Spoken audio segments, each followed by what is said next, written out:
So we have the limit as x approaches negative 4 of 1/4 plus 1 over x all over 4 plus x. So as always, we are going to plug in the value that x is approaching, which in this case is negative 4, into our function. And when we do that, we'll get 1/4 plus 1 over negative 4 all over 4 plus negative 4. So when we evaluate this, we have 1/4 plus 1 over negative 4. That's the same thing as saying 1/4 plus negative 1/4, which will then give us 0. And then in our denominator, we have 4 plus negative 4, and 4 plus negative 4 will give us 0 as well. And we get our limit value being 0 over 0, which unfortunately is what we call our indeterminate form. And unfortunately, we can't leave it in this form. We can't leave the answer 0 over 0. And essentially what we have to do is we have to get it out of this indeterminate form. And the way that we do that is we need to identify the holes in our function and cancel out those holes and then reevaluate our limit. Now, to find those holes, we have to use some algebraic techniques to reveal what they are.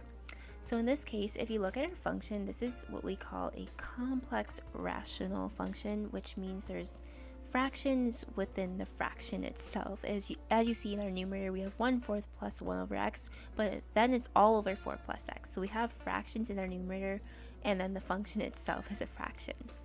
So what we're first going to do is focus all our attention in the numerator, and what we're going to do is try to combine the fractions in this numerator to become one fraction.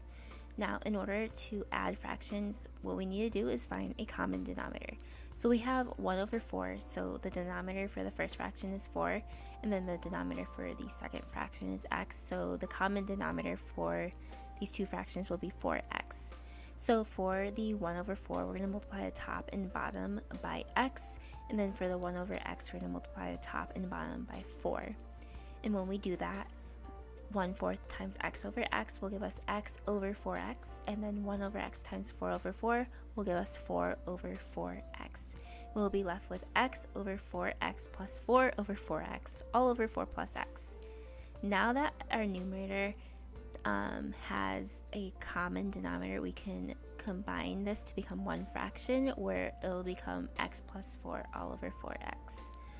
Now the next thing is we have x plus 4 all over 4x divided by 4 plus x.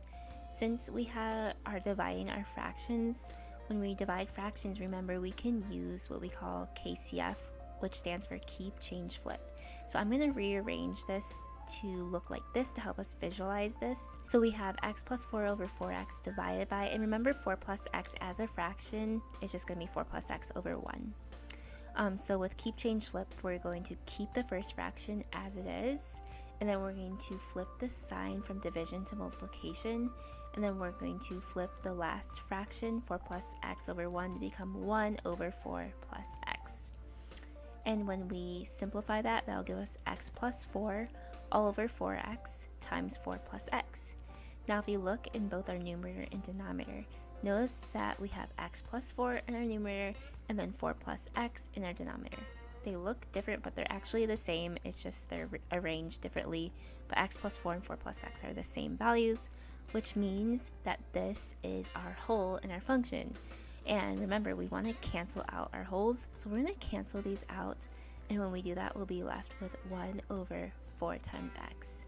Now, once we cancel out the holes, we've essentially gotten rid of the problem, which means we can now reevaluate our limit. So we're going to plug back in negative 4 into our function. So when we do that, we'll get 1 over 4 times negative 4. 4 times negative 4 is negative 16, and we'll get the value being negative 1 over 16, which will be the value to this limit. And there you have it.